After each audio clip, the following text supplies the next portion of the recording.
Good day, everyone. Hope everyone is doing good. Welcome to another video. I know I made a lot of videos today. I think this is either the third or fourth one. But every time I'm sitting here watching videos on YouTube and something pops into my mind, well, due to the videos I'm watching, because I'm seeing it over and over, I just got to talk about corruption. That's all I've seen. I actually got into a bit of deep thought about this today. How corrupt everything actually is. The newest thing that I just learned about, of course, the Liberals won the election here recently in Canada, the federal election. So we got a dude named Mark Carney, quite the dude for Prime Minister. And of course, after he won, which he shouldn't have, it was pretty apparent that most of the country was sick of the Liberals after 2 terms of them, and there's no way they would have won this. But China wanted them to win. China, the WEF, the European Union, all the same ones that put Biden in the White House, the same people. They wanted Carney to win, so they found a way to get him in there. The corruption's so bad now, you can't stop it. You can even know it's about to come. You can watch for it. But it'll slide underneath you and get through, and you can't stop it. So it's so bad now that Elections Canada, which is that's the government body that oversees elections, makes sure everything's fair and all that stuff. Yeah, not so much. What did they do? Well, the whole thing that happened in the States the last couple times is happening here now. It's just moved across the border into Canada. They shut down voting stations early in conservative areas where they know most of the people are going to vote conservative. So they do end up losing a few liberal votes there, but they know the conservatives are going to win in those spots. So they just shut them down. I don't know how this is. I don't know how they get away with it, but they do. They went even farther this time. Mail-in voting, which we know is that's just all bad. But mail-in voting, well, the people who had to use mail-in votes because they weren't going to be here during the election or whatever, you can get them ahead of time because you know you're not going to be in the country, and so you can vote early. So you get these pre-addressed envelopes that the government gives you, Elections Canada gives you. Well, wouldn't you know it, a whole bunch of them, they put the wrong postal code on, and they were ones that they knew that people were going to vote conservative. So all these people who voted conservative, their votes never got counted because it was the wrong postal code on the envelopes, and they just went off into the distance somewhere. They eventually found them. The post office eventually gets them, but the election's all over by that time. So now, of course, they're screaming a re-election. A recount is no good. They had a recount too. In one spot, they had a recount, and when they recounted, the Liberals won by 1 single vote. Horse shit. That's the same thing that happened in British Columbia with the NDP. They did a recount, and the NDP won by 1 vote in this one spot. It's so corrupt, it's beyond belief. Now, of course, it's coming out that Joe Biden has cancer. So I'm done talking about Canada for now. Let's move over to the States, where the corruption is just as bad, worse, actually. Well, no, I can't say worse. Canada is really, really corrupt. Canada is actually as corrupt as Mexico or any of those places, just better at hiding it usually, or they used to be anyway. So Joe Biden has cancer. And all these journalists who knew he wasn't fit for office, but still insisted he was sharp as a tack and all this through the last couple of years of his presidency, Well, one of them named Jake Tapper and some other journalists with him decided to write a book and claimed that they were just lied to. They had no idea, of course, that Joe Biden wasn't fit. Well, this book is a bestseller. Of course it is. It was a bestseller immediately because it's the same freaking people, always. Totally corrupt. You could write a book 50 times better than they ever wrote. It wouldn't go to bestseller like that, but as soon as they write that, that's guaranteed going to go to bestseller right the first day because it's them and because the same people are looking after them. It's all the same group, always. Always. They've infiltrated and taken over everything there is. School boards, hospitals, you name it. Elections Canada, and in the States, same thing. They've taken over everything. Everything. No matter what it is. It's taken over by these same people. That's what the Trump administration is trying to penetrate. It's difficult because it's embedded in everything. Okay? But they wrote this book about Joe Biden claiming that they had no idea he was unfit for office. That the White House just lied to them and they, covered it up and they didn't know, which is total horse shit because we all knew. We're all screaming it for 2 or 3 years. The man is insane. He's got Alzheimer's or something. There's something wrong with him. He's got pudding for brains, basically. We could all see it. I could see that from sitting in my chair here in my home watching videos. If I could see it, people that were there in person with him could definitely see it. Okay, but all a bunch of lies. They're just telling lies. Trying to claim they had no idea, and this was, they're just come to this realization. Corrupt. He was signing things with AutoPen. Well, he wasn't signing anything. Basically, it was so corrupt that they took somebody. It's coming out now that he had cancer for years. When he was actually saying, people. He's in this one video saying about how there's oil slick. You got to use your wipers to get the oil slick off your windshield in this place because there's I don't know, some pollution or something. That's why he says everyone's got cancer, including myself. And everybody just thought it was a gaffe. He's just, he's losing it again, talking about him having cancer. He doesn't have cancer. Yes, he did. He was actually telling the truth. And the cancer is quite advanced. And he's not been fit for office since he's been in there. And everybody knew it. That's why he was chosen. Because someone else made all the decisions and they used an AutoPen to sign his signature. So somebody literally put a senile old man in the White House, a cancer-ridden old man, because they knew that meant they could run the country without anybody's knowledge and make it look like he was doing it.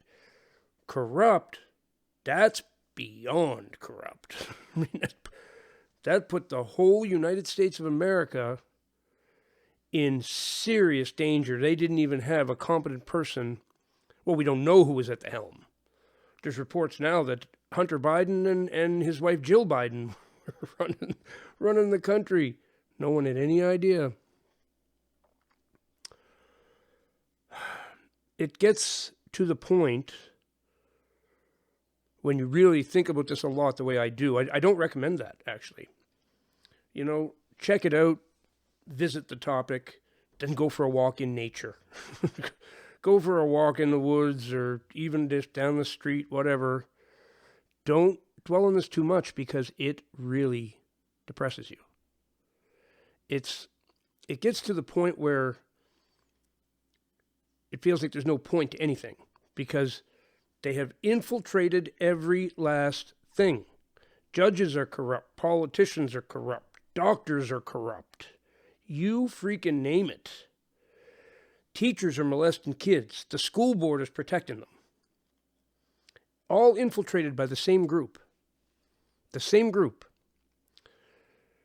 They're a group that hates the way things have been done in the world. What we consider normal, normal values and methods of living.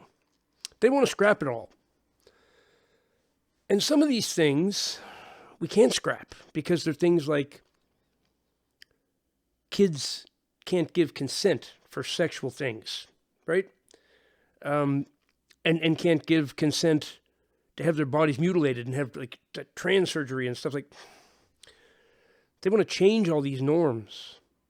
So they infiltrate everything. They infiltrate the bodies, the government bodies that they infiltrate the bodies like demons do. I just realized what I said there. They infiltrate these government bodies that regulate these kind of things. They're in the legislature, well, trying to get the age of consent dropped. I saw this one and this one. It was a Democrat in the States somewhere. There was a bill they were trying to pass, and it was a woman, a Democrat, stood up, and she was like, "That's it. Like, you guys are over the top crazy now. I can't stand here and support you guys anymore. Now you're asking us to drop the age of consent." It was like to 12 or something. So they want to be able to have sex with 12-year-olds.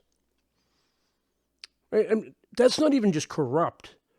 That's twisted and immoral to a level that I can't even put into words. I don't know what to even say about that. But that's how crazy these people are.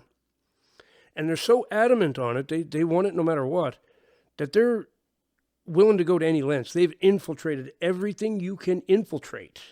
You can't escape these people anymore. They're freaking everywhere. They're everywhere, no matter what, no matter where you turn. More of them. And you're going to find this maybe amusing, and you might just dismiss what I say here. But they're easily identifiable, especially the women, because they all got these wild big glasses. Every last freaking one of them are wearing these crazy big glasses.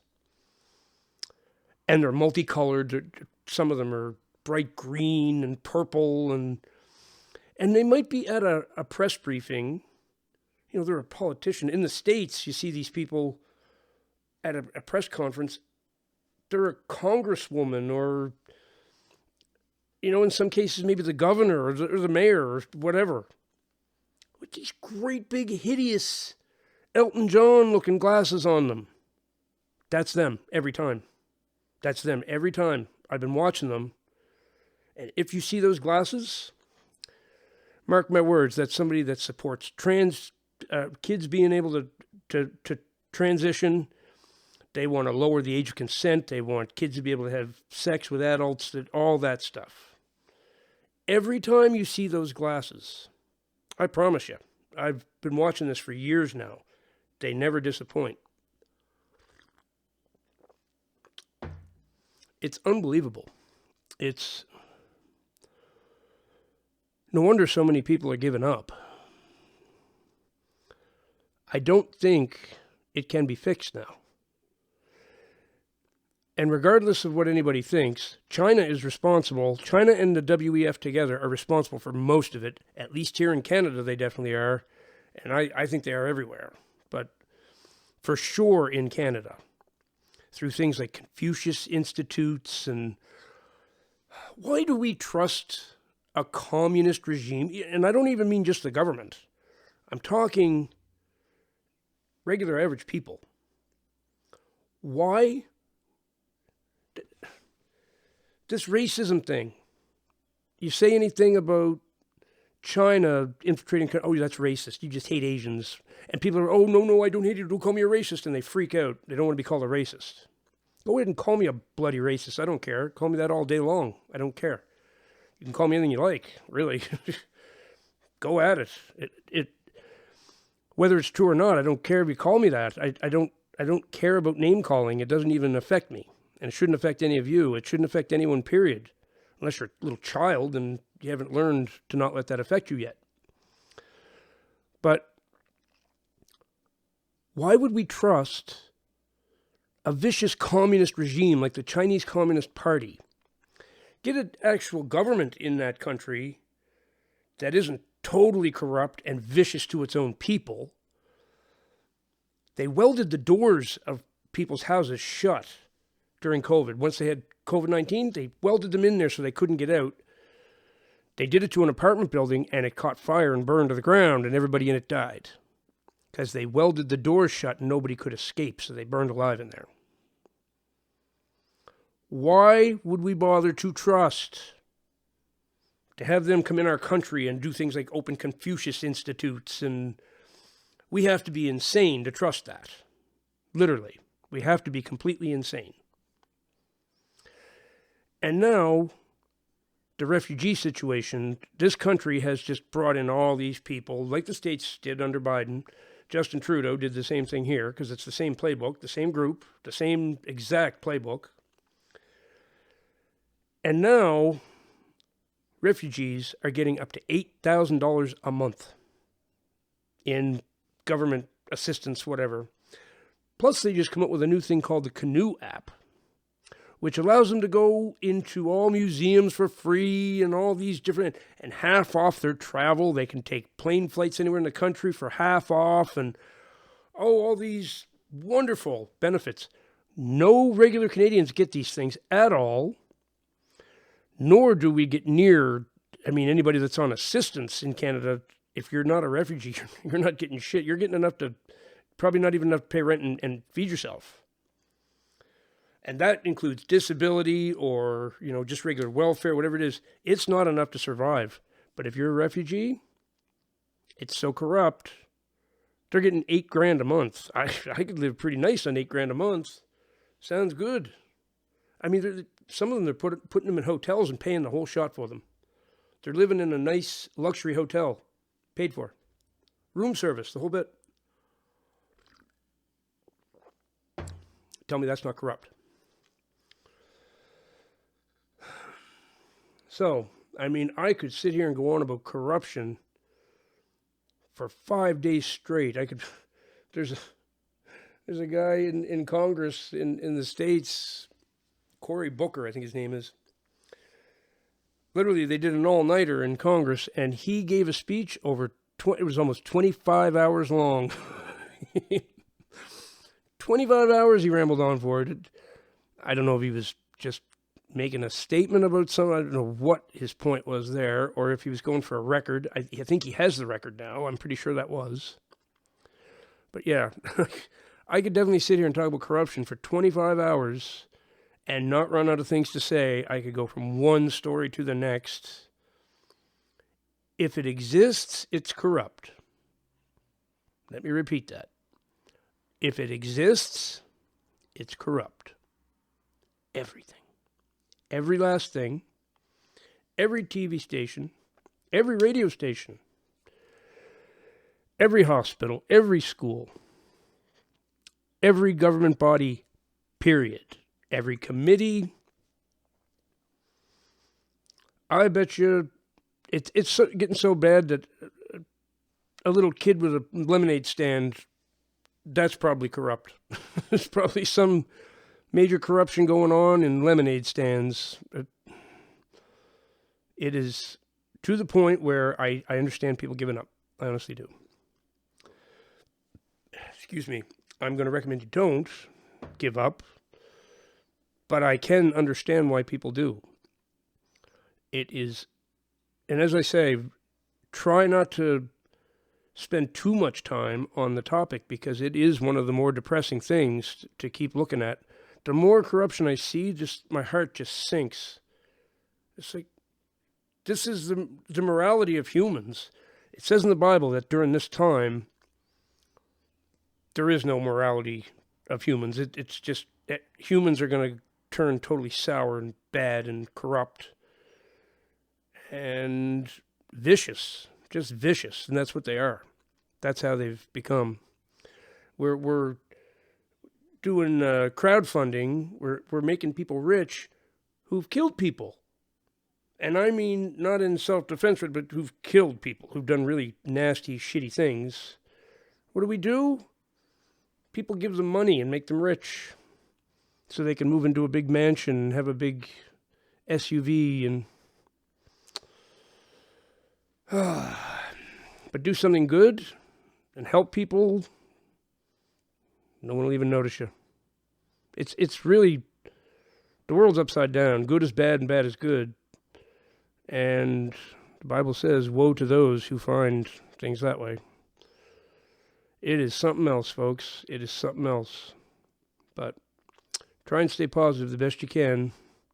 Watch out for them microwave beams, too. I'm getting hit with those today so hard. Just getting slammed with those every half hour or so. Really tired of that.